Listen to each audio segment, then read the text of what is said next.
Assalamualaikum students, welcome to my YouTube channel Bio with Musammir.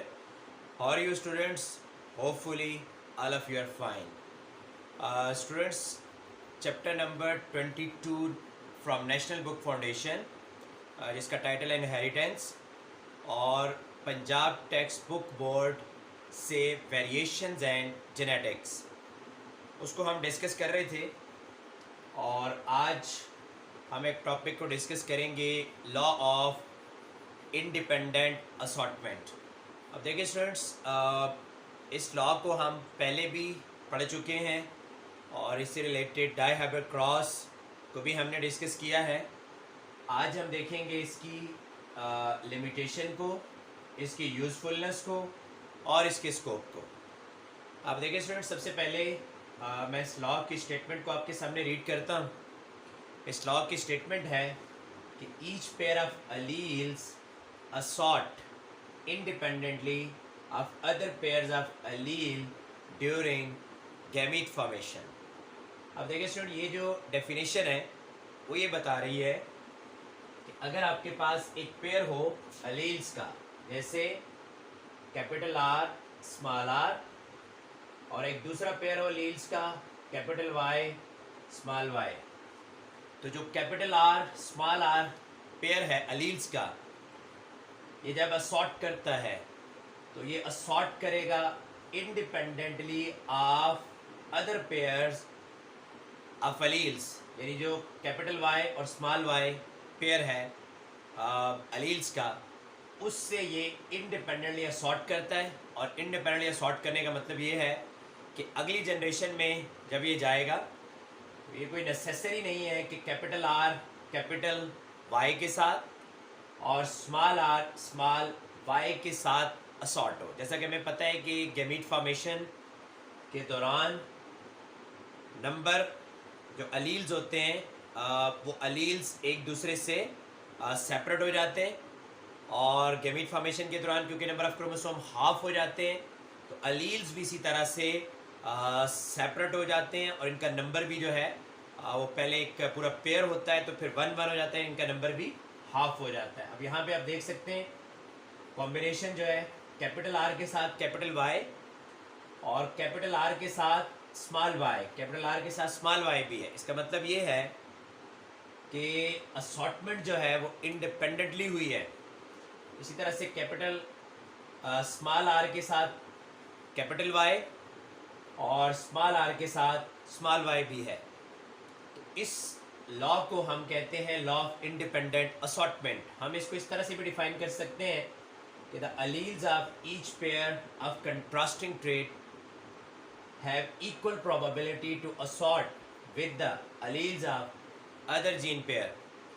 यानी एक gene pair के जो अलील होते हैं जब वो असॉर्ट करते हैं तो उनके अंदर इक्वल प्रोबेबिलिटी होती है कि वो असॉर्ट करें दूसरे जीन पेयर के अलील्स के साथ। तो वो इक्वल प्रोबेबिलिटी का मतलब ये है कि वो बेशक एक अलील के साथ असॉर्ट करें या उसके दूसरे अलील के साथ असॉर्ट कर जाएं। जैसे देखें, कैपिटल आर के पास इक्वल प्रोबेबिलिटी है कि वो कैपिटल वाई के साथ असॉर्ट करे या ये स्मॉल वाई के साथ असॉर्ट करे। तो इस लॉ को हम लॉ ऑफ इंडिपेंडेंट असॉर्टमेंट कहते हैं। अब देखिएगा स्टूडेंट्स के इस लॉ की जो लिमिटेशंस हैं वो क्या हैं। ये जो लॉ है इसके बारे में याद रखिएगा कि this one is only applicable to diploid organism and not all organisms are diploid. Mendel का जितना भी वर्क है that is for diploid organism. तो बिल्कुल इसी तरह से जो लॉ ऑफ इंडिपेंडेंट असॉर्टमेंट है, this is also for diploid organisms. और सारे के सारे ऑर्गेनिज्म अब आपको पता है स्टूडेंट्स कि वो डिप्लॉयड नहीं है। अब इसकी जो सेकंड लिमिटेशन है वो ये है, अगर किसी क्रोमोसोम पे दो जीन एक साथ हों तो स्टूडेंट्स वो जो दो जीन एक साथ हैं वो असॉर्ट भी एक साथ ही होते हैं, और इस फेनोमेनन को हम कहते हैं जीन लिंकेज। और लॉ ऑफ इंडिपेंडेंट असॉर्टमेंट इस जीन लिंकेज को एक्सप्लेन नहीं करता। देखिए स्टूडेंट, जीन लिंकेज की वजह से जब भी ऑफस्प्रिंग के अंदर ये जीन असॉर्ट होते हैं तो एक जीन के साथ दूसरा जीन भी असॉर्ट कर जाता है अनलेस क्रॉसिंग ओवर अकर। एक फिनोमिनन है क्रॉसिंग ओवर का, और क्रॉसिंग ओवर के ऊपर भी मेरा एक लेक्चर होगा। तो क्रॉसिंग ओवर जब तक नहीं होती, यानी जिसमें क्रोमोसोम अपने सेगमेंट्स जो हैं वो एक्सचेंज कर लेते हैं, तो जब वो सेगमेंट एक्सचेंज करते हैं तो जीन भी एक दूसरे से सेपरेट हो जाते हैं और देन इंडिपेंडेंट असॉर्टमेंट पॉसिबल है। अदरवाइज ये इंडिपेंडेंट असॉर्टमेंट जो है वो पॉसिबल नहीं है। अब फॉर एग्जांपल देखें, आपके पास एक क्रोमोसोम है और उसके ऊपर एक जीन ऊपर मौजूद है और एक जीन उसके नीचे। ऊपर जीन है ए और नीचे जीन है बी। तो ये जो दोनों जीन है बोथ आर लिंक जीन। अब ये एक ड्रॉबैक है, एक लिमिटेशन है लॉ ऑफ इंडिपेंडेंट असॉर्टमेंट की, कि लॉ ऑफ इंडिपेंडेंट असॉर्टमेंट इस जीन लिंकेज को एक्सप्लेन नहीं करता। अब देखिएगा स्टूडेंट्स के आपको पता है कि फीमेल के अंदर 2 एक्स क्रोमोसोम्स होते हैं और मेल में एक एक्स और एक वाई क्रोमोसोम होता है। अब एक्स क्रोमोसोम के ऊपर भी कुछ जीन्स होते हैं जिसको हम एक्स लिंकेज कहते हैं, और ये जो एक्स लिंकेज होती है या एक्स क्रोमोसोम के ऊपर जो जीन है उनकी इनहेरिटेंस को भी ये जो लॉ ऑफ इंडिपेंडेंट असॉर्टमेंट है प्रॉपर एक्सप्लेन नहीं करता। अब देखिएगा कि एक्स के ऊपर जो जीन है उनकी इनहेरिटेंस और जो वाई क्रोमोसोम के ऊपर जीन है उनकी इनहेरिटेंस, ये दोनों का जो पैटर्न है वो डिफरेंट है। अब एक्स के ऊपर बहुत सारे ऐसे जीन होते हैं जिनका कोई अलील जो है वो वाई पे मौजूद नहीं है, तो इस चीज़ को ये लॉ ऑफ इंडिपेंडेंट असॉर्टमेंट जो है वो एक्सप्लेन नहीं करता कि एक्स और वाई की इनहेरिटेंस के अंदर जो डिफरेंस आ रहा है उस इनहेरिटेंस को ये law of independent assortment explain नहीं कर सकता। तो this one is the limitation of law of independent assortment. अब इसकी यूज़फुलनेस को देखें तो इसकी यूज़फुलनेस में ये है कि it explain that if 2 parents have unique set of traits which are desired to express in one individual is only possible by this law। और इसी तरह से if 2 parents have such traits which they do not want to express in their offspring is only possible by this law। अब देखिएगा students के for example आप round seed की trait के साथ येलो कलर को ले लें और रिंकल्ड सीड के साथ ग्रीन कलर को ले लें। ये दोनों पेरेंटल टाइप्स हैं। अब अगर पेरेंट्स के अंदर एक यूनिक करेक्टर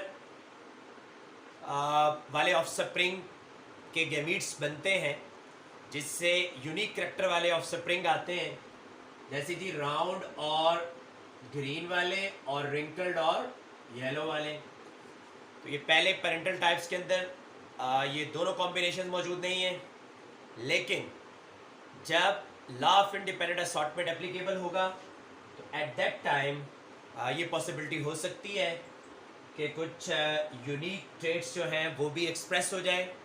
और सम टाइम ऐसा होता है कि जब law of independent assortment applicable होगा तो पॉसिबल है कि एक अलील इंडिपेंडेंटली किसी दूसरे अलील के साथ जाके असॉर्ट कर जाए और कोई अनडिज़ायर जो ट्रेट है वो पेरेंट्स के अंदर एक्सप्रेस ना हो। ये सब कुछ पॉसिबल है ड्यू टू इंडिपेंडेंट असॉर्टमेंट, अगर इंडिपेंडेंट असॉर्टमेंट जो है वो हो अलील के बीच में। अब देखिए स्टूडेंट्स कि जब जो स्कोप है लॉ ऑफ इंडिपेंडेंट असॉर्टमेंट का, अब देखिएगा स्टूडेंट्स के ऑर्गेनिज्म के अंदर जो सोर्सेज हैं वेरिएशंस के, उनमें एक तो म्यूटेशन है और सेकंड इसमें क्रॉसिंग ओवर है। अब म्यूटेशन जो है वो है चेंज इन जेनेटिक मटेरियल, और क्रॉसिंग ओवर आपको पता है कि जो क्रोमोसोम अपने सेगमेंट एक्सचेंज कर लेते हैं। ये दो सोर्सेज हैं और उनके साथ साथ एक सोर्स ये इंडिपेंडेंट असॉर्टमेंट भी है, और जिसकी वजह से ऑर्गेनिजम्स के अंदर वेरिएशंस आती हैं, नेक्स्ट जनरेशन्स के अंदर वेरिएशंस प्रोड्यूस होती हैं। और अब ये देखिएगा स्टूडेंट्स के जो क्रॉसिंग ओवर या इंडिपेंडेंट असॉर्टमेंट की वजह से ही जो वेरिएशंस आती हैं, तो उससे न्यू कॉम्बिनेशंस ऑफ स्प्रिंग्स के अंदर बनते हैं। और ये जो न्यू कॉम्बिनेशन ऑफ स्प्रिंग के अंदर बनते हैं, ये न्यू कॉम्बिनेशन जो है ये बेसिकली उन ऑर्गेनिज्म के लिए एक न्यू एनवायरनमेंट में एडेप्टेशन में हेल्प करते हैं, क्योंकि एनवायरनमेंट तो चेंज होता जा रहा है, और जब एनवायरनमेंट चेंज हो रहा है, वेरी कर रहा है, तो उस वेरिंग एनवायरनमेंट के मुताबिक ऑर्गेनिज्म के अंदर एडेप्टेशंस होनी चाहिए। तो ये जो एडेप्टेशंस हैं ये पॉसिबल है सिर्फ उन वेरिएशंस की वजह से, जो वेरिएशन जो हैं वो म्यूटेशन या क्रॉसिंग ओवर की वजह से होती हैं, और इसी तरह से इंडिपेंडेंट असॉर्टमेंट की वजह से जो वेरिएशंस होती हैं। अब ये जो टॉपिक है students, law of independent assortment, ये आपके नेशनल एमडी कैट सिलेबस में चैप्टर नंबर 13 के अंदर भी प्रेजेंट है, और इसी तरह से scope of law of independent assortment का जो टॉपिक है ये स्पेशली मौजूद है आपके एनएमडी कैट सिलेबस 2021 के अंदर। तो आज हमने students law of independent assortment को डिस्कस किया है, और हमारा आज का लेक्चर यहीं तक था। नेक्स्ट इंशाल्लाह हम प्रोबेबिलिटीज़ को डिस्कस करेंगे। आपसे इंशाल्लाह नेक्स्ट लेक्चर में मुलाकात होगी। मुझे इजाज़त दीजिए। टिल दैट टाइम, अल्लाह हाफिज़।